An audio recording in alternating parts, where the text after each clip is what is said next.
ఆనాడు గతంలో ఉన్న మరి ప్రభుత్వాలు పట్టించుకోకపోయినా తెలంగాణ వచ్చిన తర్వాత కేసీఆర్ గారు పట్టించుకొని కింద నల్గొండ రైతులకు కూడా న్యాయం చేయాలి, పైన హైదరాబాద్లో కూడా మూసి ప్రక్షాళన జరగాలని చెప్పి మంచి ఉద్దేశంతో ఈ కార్యక్రమం చేసినారు. ఈ క్రమంలో సుధీర్ రెడ్డి గారు ఒక ఆలోచన చేసినారు. సబితక్క, సుధీర్ రెడ్డి గారు ఒకసారి కూర్చొని మనం కూడా ఒక శాంపుల్గా ఒక్క ఇల్లు కూలగొట్టకుండా మన మూసీ నదిలో మనం కూడా ప్రయోగాత్మకంగా ఒక 5-6 కిలోమీటర్లు సుందరీకరణ చేయాలని చెప్పి కేవలం 6 కోట్ల రూపాయలతో ఇప్పుడు మీరు చూసిన ఫుట్పాత్లు కానీ, ఇప్పుడు మీరు చూసిన మరి అక్కడ ఓపెన్ జిమ్లు కానీ, అక్కడ మీరు కట్టిన ఫ్లాగ్ పోస్ట్ కానీ, అట్లాగే పక్కన కట్టిన కొన్ని క్రీడా ప్రాంగణాలు కానీ, అటువైపు ఇటువైపు 3 కిలోమీటర్లు, అవతల ఉప్పల్ నియోజకవర్గంలో 2.5 కిలోమీటర్లు కేవలం 6 కోట్ల రూపాయలతో సుందరీకరణ కూడా చేసి ఇవాళ 3-4 వేల మంది రోజు వాకింగ్ చేసే విధంగా దీన్ని కూడా తీర్చిదిద్దడం జరిగింది. అట్లాగే అవతల పక్కన ఉప్పల్ నియోజకవర్గంలో మూసీ తీరం మీదనే 10 ఎకరాల స్థలంలో 10 ఎకరాల విశాలమైన స్థలంలో 30 కోట్ల రూపాయలతో మరి శిల్పారామం కూడా ఏర్పాటు చేయడం జరిగింది. అక్కడ కేవలం శిల్పారామం అక్కడ మాదాపూర్లో మాత్రమే ఉంటుంది.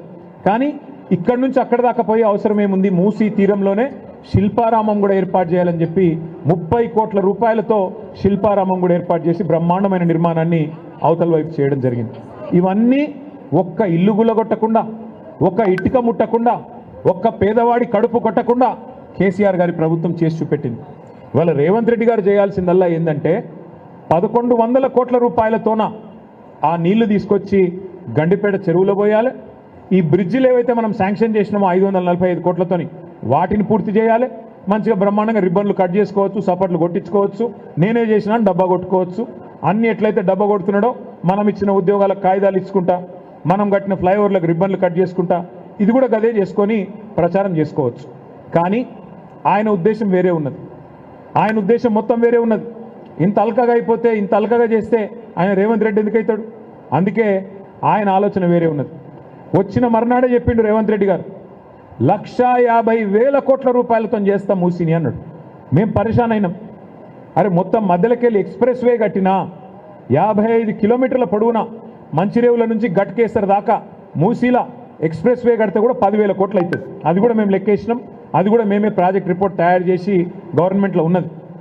అది ప్లస్ 4,000 కోట్ల రూపాయలతోని సివరేజ్ ట్రీట్మెంట్ ప్లాంట్లు ప్లస్ ఇంకొక 2,000 కోట్లు సుందరీకరణ అన్నీ చేస్తే కూడా 16,000 కోట్లలో మూసీ సుందరీకరణ అయిపోతుంది. కానీ రేవంత్ రెడ్డి గారు 16,000 కోట్లతో పోయేదాన్ని ఇలా 1,50,000 కోట్లు అని పదే పదే చెప్తా ఉన్నారు. ఇది మా మాట కాదు, రేవంత్ రెడ్డి గారే స్వయంగా ఆయన హైదరాబాద్లో బహిరంగ వేదిక మీద చెప్పినారు 1,50,000 కోట్ల రూపాయలతో మూసీ సుందరీకరణ చేస్తాను. మేము అసెంబ్లీలో అడిగినాం, అయ్యా మరి 1,50,000 కోట్ల ఖర్చు అంటే ఒక డీటెయిల్డ్ ప్రాజెక్ట్ రిపోర్ట్ ఏమన్నా మీ దగ్గర ఉందా, సమగ్ర ప్రణాళిక ఉందా, ఉంటే దయచేసి చెప్పండి అన్న. 2.5 ఏళ్ళైంది, ఇంతవరకు డిపిఆర్ లేదు, ఇంతవరకు డీటెయిల్డ్ ప్రాజెక్ట్ రిపోర్ట్ లేదు ప్రభుత్వం దగ్గర, ఒక ప్రణాళికనే లేదు. కానీ ఇవాళ కింది నుంచి మీది దాకా ఇవాళ ఇండ్లకు రెడ్ మార్కులేసి, ఇప్పుడే ఆ తమ్ముడి బాధ విన్నారు మీరు మహేష్, ఒక ప్రెగ్నెంట్ భార్య ఉంటే 9 నెలల కడుపుతో ఉంటే మిమ్మల్ని బయటికి వెళ్ళగొడతామని చెప్పి అధికారులు అనధికారికంగా వచ్చి బెదిరిస్తూ ఉన్నారు. అధికారికంగా నోటీసులు ఇవ్వరు, రెడ్ మార్కులు వేస్తారు, మెడలు బట్టి నూకుతారు, అక్రమ నిర్మాణాలు అంటారు. మరి మీరే ఇచ్చిండ్రు కదా పర్మిషన్లు 2009లో 2004లో అంటే అవన్నీ మాకు తెలియదు, అప్పుడెవడున్నాడో వాడిచ్చిండో మాకు తెలియదు అని చెప్పి ఇష్టం వచ్చినట్టుగా వ్యవహారం చేస్తూ ఉన్నారు. ఇవాళ రేవంత్ రెడ్డి గారిని మేము అడగదలుచుకున్నది ఒకటే, కాంగ్రెస్ పార్టీని మేము అడగదలుచుకున్నది ఒకటే, ముఖ్యంగా పెద్దలు రాహుల్ గాంధీ గారిని అడగదలుచుకున్నది ఒకటే.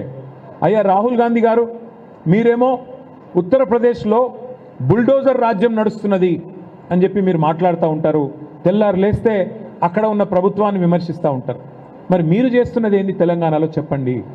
నిన్నగాక మొన్న ఖమ్మంలో 1000 ఇండ్లు భూదాన్ పట్టాలున్నాయి వాళ్ళ చేతుల్లో. 10-12 సంవత్సరాల నుంచి అక్కడ ఉన్న వాళ్ళను అర్ధరాత్రి దొంగల్లాగా దాడి చేసి 2-2.5 వేల మంది పోలీసు వాళ్ళని పెట్టుకొని ఏదో శత్రుదేశం మీద దాడికి పోయినట్టు, శత్రుదేశం మీద యుద్ధానికి పోయినట్టు మీరు పోయి 1000 మంది ఇండ్లు కూల్చేస్తే దాన్ని ఏమనాలి రాహుల్ గాంధీ గారు? బుల్డోజర్ రాజ్యం కాదా? మహబూబ్ నగర్ పట్టణంలో దివ్యాంగులు, వికలాంగులు, కాళ్ళు చేయులు చక్కగా లేనోళ్ళు, కళ్ళు కనబడనోళ్ళు, చెవులు వినబడనోళ్ళు ఒక 150 మంది ఇల్లు కట్టుకున్నారు ఒక కాలనీలో. గవర్నమెంట్ స్థలమే కావచ్చు, కట్టుకుంటే నీ బుల్డోజర్లు పోయి ఆ వాళ్ళకి పాపం కాళ్ళు చేయాలి చక్కగా లేని వాళ్ళని కూడా చూడలే, గుడ్డోళ్ళని చూడలే, చెవిటోళ్ళని చూడలే, వాళ్ళని కూడా బజార్లకు గుంజి వాళ్ళని కూడా మెడలు బట్టి బయట నూకేసి వాళ్ళ ఇల్లు కూడా గులగొట్టింది. ఇక హైడ్రా పేరు మీద హైదరాబాద్లో చేస్తున్న అరాచకాలకైతే అంతే లేదు. ఏందయ్యా ఇది అని అడిగితే ఇవి బఫర్ జోను, ఇది ఎఫ్టీఎల్ అని మాట్లాడతారు. వాళ్ళు అడుగుతున్నారు, ఇవాళ ఎవరెవరైతే బాధితులు ఉన్నారో వాళ్ళు అడుగుతున్నారు, అయ్యా పర్మిషన్లు ఇచ్చింది మీరు, రిజిస్ట్రేషన్లు చేసింది మీరు, పర్మిషన్లు ఇచ్చింది మీరు, ట్యాక్సులు కట్టించుకుంటున్నది మీరు, కరెంటు బిల్లులు కట్టించుకుంటున్నది మీరు, మరి అట్లాంటప్పుడు ఇవి అక్రమం ఎట్లయితాయి? సక్రమమే కదా అంటే సమాధానం చెప్పేవాడు లేడు. ఏమనంటే కేసీఆర్ కట్టించిన డబల్ బెడ్రూమ్ ఇళ్ళకు ఒండ్రి అవి ఖాళీగా ఉన్నాయి, మేము మిమ్మల్ని మెడల్ బట్టి అందులోకి నూకుతామని చెప్పి బెదిరించుడు తప్ప ఇంతవరకు సమాధానం రావట్లేదు. రేవంత్ రెడ్డి గారిని ఈ రాష్ట్రంలోని పేదల తరపున, రాష్ట్రంలోని మీరు ఎవరెవరు ఇళ్ళైతే గులగొడుతున్నారో వారందరి తరపున నేను ఒకటి అడుగుతా ఉన్నా, రేవంత్ రెడ్డి గారు నీకు చిత్తశుద్ధి ఉంటే సమాధానం చెప్పు. నీ ఇల్లు స్వయంగా ముఖ్యమంత్రి రేవంత్ రెడ్డి ఇల్లు కొడంగల్లో మీరు కోస్గిలో ఇల్లు కట్టుకున్నారు.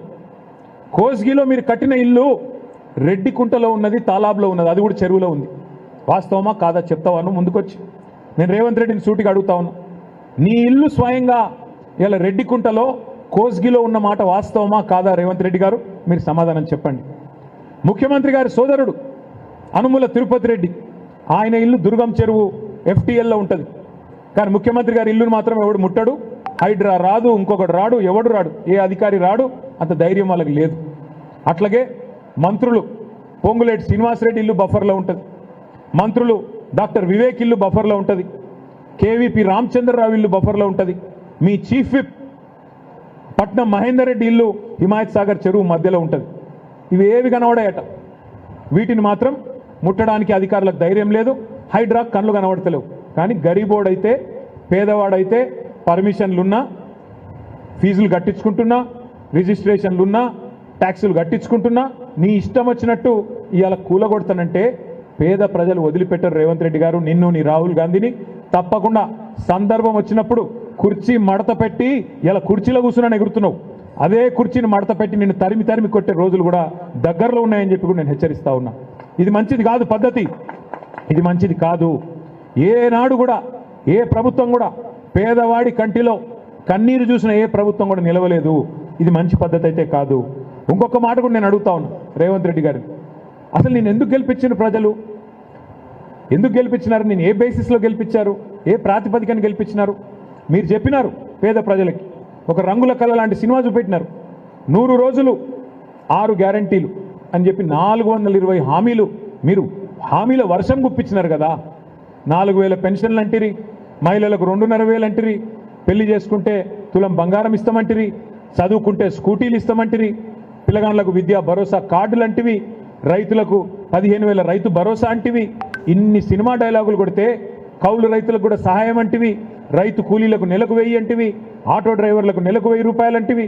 ఇట్లా ఒక రంగుల కళ లాంటి, అరిచేతుల స్వర్గం లాంటి వ్యవహారం చూసి ఓటేసినారు తప్ప, నేను ఇల్లు గులగొడతా అంటే ఎవడన్నా ఓటేస్తుండే కాంగ్రెస్ పార్టీకి?